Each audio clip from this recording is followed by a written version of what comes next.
The night I realized my sister had betrayed me, I sat in silence, staring at my laptop screen.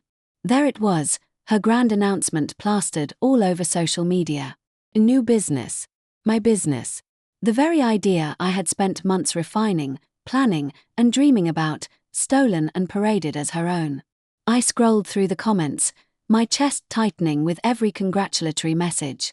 Friends and family showered her with praise, calling her brilliant, ambitious, and a true entrepreneur. My parents had even shared the post, beaming with pride, their words of support digging into me like daggers. I could still hear my father's voice from just weeks ago. You need to be realistic, Evelyn. Starting a business is risky. Maybe you should focus on something more stable. But apparently, when it was her idea, it was a stroke of genius. I had trusted her. We had always been close, or at least, I thought we were. I had confided in her, shared my plans, my sketches, my financial strategies, every detail of the business I had been building from the ground up. She had nodded along, offered advice, even encouraged me to keep going. All the while, she had been taking notes, preparing to launch her version first. And the worst part, she had used our parents' money to do it. The very people who had dismissed my ambitions as foolish had opened their wallets for her without hesitation. Maybe you should take this as a sign, I told myself. Maybe this is just proof that they never believed in you. But it wasn't just about the money. It wasn't even just about the betrayal. It was about the principle. This was mine. My vision, my sleepless nights, my countless hours of research. And now, it was hers. I clenched my fists as the weight of the situation settled over me. I could let this break me, or I could fight. And one thing was certain. I wasn't going to sit back and watch her take everything I had worked for. Not without a fight. The days following my sister's announcement felt like a slow-burning fire, simmering under my skin, growing hotter with each passing moment. I tried to ignore the posts, the praise, the way my parents spoke about her success like it was the most incredible thing they had ever witnessed. But ignoring it didn't make it go away. It only made the resentment fester. At dinner one evening, my mother beamed as she set the table. You won't believe it, Evelyn. Claire already has investors interested. Can you imagine? And she's only just started.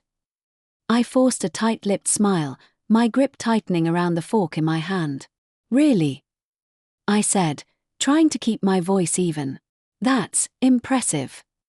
Claire barely glanced up from her plate, acting as if she hadn't just gutted me and walked away with my future. Yeah, she said casually, twirling her fork between her fingers. It's all about the right connections. Connections. That was rich, considering she had used my own connections. People I had networked with, mentors I had spoken to, strategies I had shared with her. And now she was sitting across from me, acting like it had all come from her own hard work.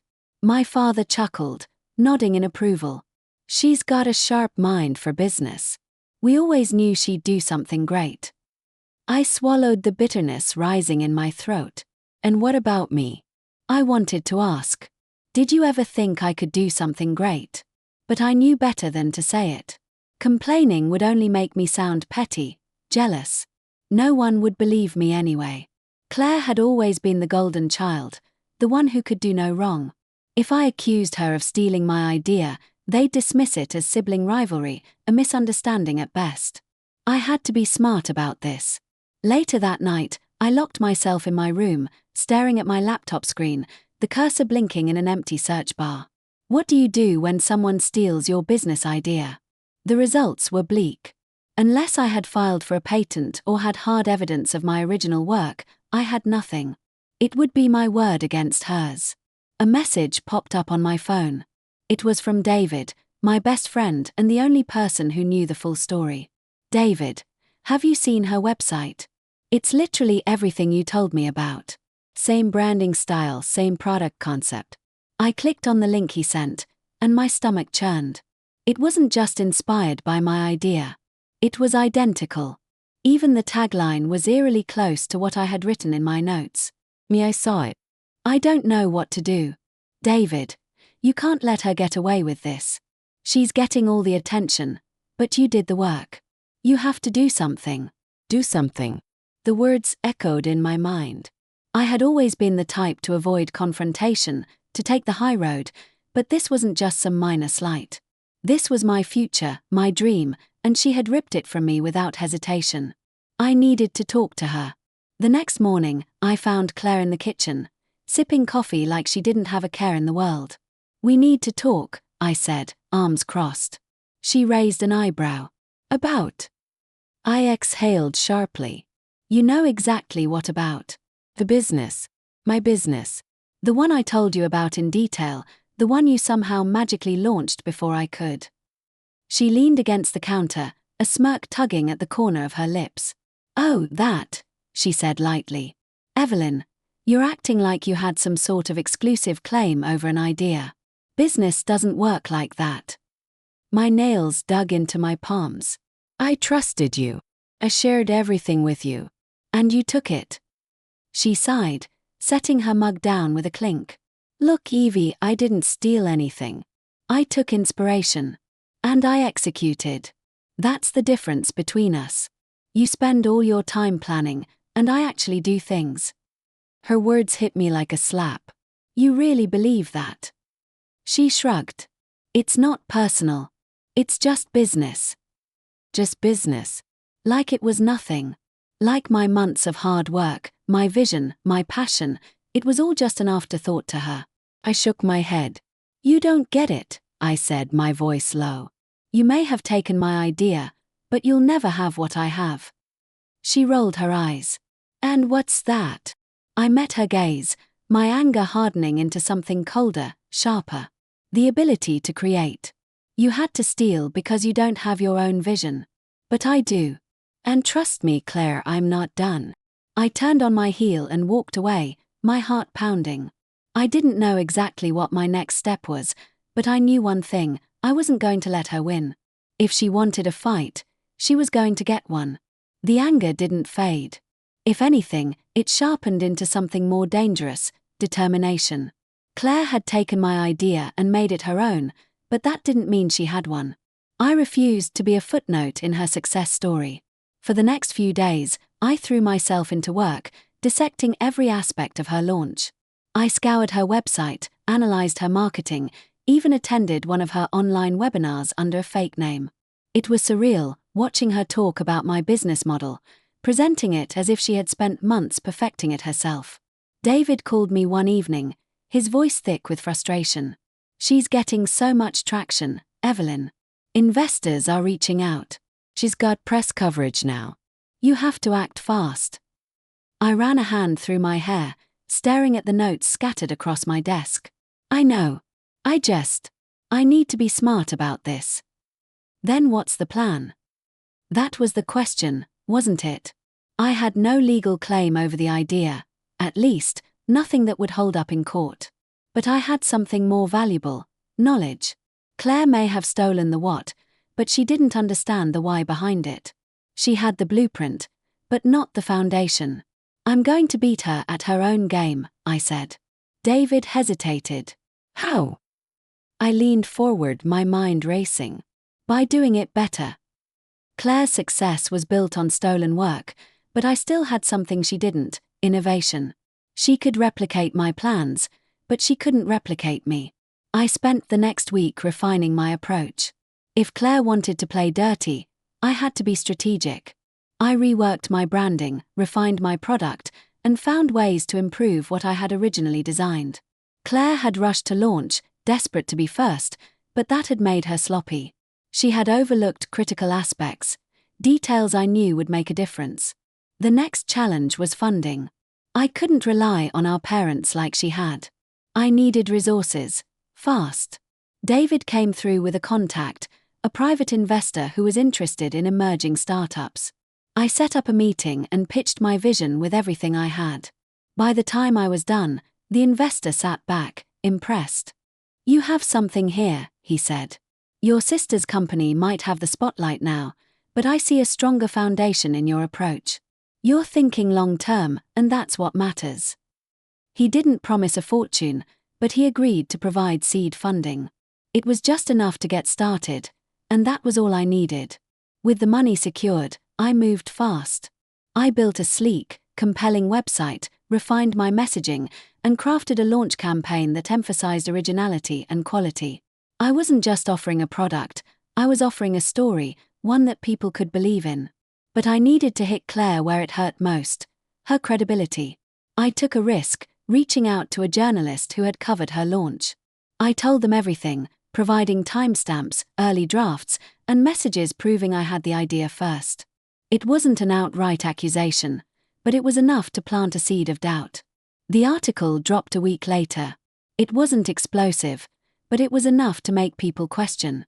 A tale of two startups, a sibling rivalry in the business world. The article compared our businesses, subtly hinting at the suspicious timing of Claire's launch. It didn't outright call her a fraud, but it didn't paint her as an innovator, either. And in the business world, perception was everything. Claire called me that night furious. "What the hell did you do?" I smiled to myself. "I launched my business." "You went to the press." I leaned back in my chair. I didn't say anything that wasn't true. She scoffed. "You're just bitter because I got there first." I let out a short laugh. "No, Claire. I'm better because I built something real. You copied a concept, but you don't actually understand it. And that's going to be your downfall." She didn't respond right away, and for the first time, I heard something in her voice I hadn't before: uncertainty. I didn't need her validation anymore. I was past that. Claire had taken my idea, but she hadn't taken my ability to create. And I wasn't going to stop until I proved that to the world. Claire's downfall didn't happen overnight. It unraveled in slow, painful stages, just as I had predicted. At first, she dismissed the article as nothing more than speculation. She made vague social media posts about jealousy fueling baseless accusations and doubled down on her success, announcing new expansions and partnerships. But the cracks in her foundation had already begun to show. Investors started asking questions. People who had initially supported her began to compare our businesses more closely. And the more they looked, the more they realized the truth: her business lacked depth. Meanwhile, mine was thriving. The investor who had taken a chance on me increased his funding after seeing the traction my company was gaining. Unlike Claire, I had taken my time refining every aspect of the business. Customers noticed the difference in quality. They noticed the authenticity. And that was something Claire couldn't fake. Then came the final blow. A well-respected industry expert shared a post about the two businesses, praising my approach while subtly calling out Claire's for its lack of originality. Innovation isn't about copying what's already been done, it's about understanding a concept deeply enough to improve upon it. Some people create, others imitate. That post spread like wildfire. Claire tried to counter it, but it was too late. The narrative had shifted. And then, the moment I had been waiting for, one of Claire's key investors pulled out. I found out through David, who sent me a screenshot of a leaked email. "Investor, we were under the impression that this was a groundbreaking idea. Given recent revelations, we no longer see a unique value proposition." Claire's company took a major hit. Without that funding, she had to scale back operations. And when customers started comparing our products, many of them switched over to mine. A week later, Claire showed up at my apartment. It was late, and she looked different: tired, frustrated, defeated. She didn't even knock. Just stood at the door, arms crossed. "Are you happy now?" I leaned against the frame, studying her. "No," I said honestly. "I didn't want to destroy you, Claire. I just wanted what was mine." She scoffed. "You act like I ruined your life." "You stole from me," I said, my voice calm but firm. "And you didn't even feel bad about it." For a moment, she didn't say anything. Then, with a sigh, she looked away. I thought I could pull it off. I let that sink in. She thought she could pull it off. She thought she could get away with it. "But you didn't," I said. "Because you don't understand what makes a business successful. You can't just take someone else's work and expect it to last." She looked back at me, and for the first time, I saw something that almost resembled regret. Almost. "So, what now?" she asked. I shrugged. "That's up to you." Claire had built her success on a foundation of lies. Now that it was crumbling, she had two choices: start over and do the work herself, or fade into irrelevance. Either way, I wasn't worried. I had already won. Claire didn't apologize. Not in the way I wanted her to. There was no heartfelt confession, no dramatic moment of realization where she admitted her wrongdoing. But she knew. And that was enough. In the weeks following her downfall, she faded from the spotlight. Her business limped along for a while, desperately trying to maintain relevance, but without new funding and with customers shifting to my company, it became clear that she was fighting a losing battle. Eventually, she stopped promoting it altogether. My parents didn't say much about the situation. They must have seen the shift happening, but their loyalty to Claire remained intact. They never admitted they had been wrong to back her over me. Instead, they adopted the narrative that sometimes businesses just don't work out. I let it go. I had spent enough time seeking validation from people who would never give it to me. My parents' approval wasn't a currency I needed anymore. I had built something of my own, something real, something no one could take away from me. That was all the validation I needed. David and I celebrated my success with a quiet dinner, a stark contrast to the loud, extravagant launch Claire had thrown. "You did it," he said, raising his glass. I smiled. "Yeah, I did." He shook his head, watching me carefully. "Does it feel as good as you thought it would?" I exhaled, considering his question. I had spent so much time chasing this victory, imagining what it would feel like to win. I had expected triumph, a rush of satisfaction, maybe even vengeance. But now, sitting here, the weight of it settled over me differently than I had anticipated. "It feels right," I admitted. "Like this is where I was always supposed to end up." Claire took something from me, but she didn't stop me. If anything, she pushed me harder. David nodded. "She thought she could beat you at your own game. But she didn't realize, you are the game." I laughed, shaking my head. "Let's just say she taught me an important lesson." The lesson wasn't just about betrayal or competition. It was about belief in myself, in my vision, in my ability to create something from nothing. Claire had tried to take a shortcut to success, but success isn't just about ideas. It's about execution, about passion, about resilience. And I had all of that. As the night went on, I allowed myself to enjoy the moment, not just because I had won, but because I had earned it. And no one could ever take that away from me. Claire and I never spoke about it again. There was no need. She knew what she had done, and I knew I had beaten her in the only way that mattered. Her business faded into the background, a forgotten attempt at success built on stolen ideas. Mine, on the other hand, thrived. Not because I had fought to take her down, but because I had built something real, something with substance. I didn't need to prove anything to her anymore. My success spoke for itself. Our parents never acknowledged what had happened, and I stopped waiting for them to. They still spoke about Claire with pride, still excused her failure as bad luck instead of bad character. That was fine. I had spent too long chasing their approval, and now I realized I had never needed it in the first place. David was right, I was the game. Not because I was better than Claire, but because I had always had what she never did: the ability to create, to push through, to build something from the ground up without shortcuts. She had tried to steal my future, but all she had really done was show me how strong I was. One night, months later, I got a message from Claire. Just a single line. "Claire, you won." I stared at it for a while, then locked my phone and set it aside. I didn't need her validation, just like I didn't need anyone else's.